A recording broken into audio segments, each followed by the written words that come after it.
কাউকে ডরি না, কাউকে ভয় না, শুধু আমি ভালোবাসি তোমাকে, শুধু আমি ভালোবাসি তোমাকে।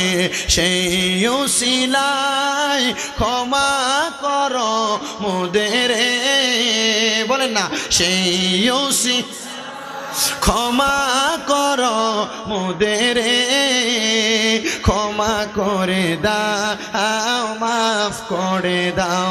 বলেন আল্লাহ ও গো ক্ষমা করে দাও। আপনারা বলেন আমরা সবাই ভয় করি একজনকে, তিনি কে?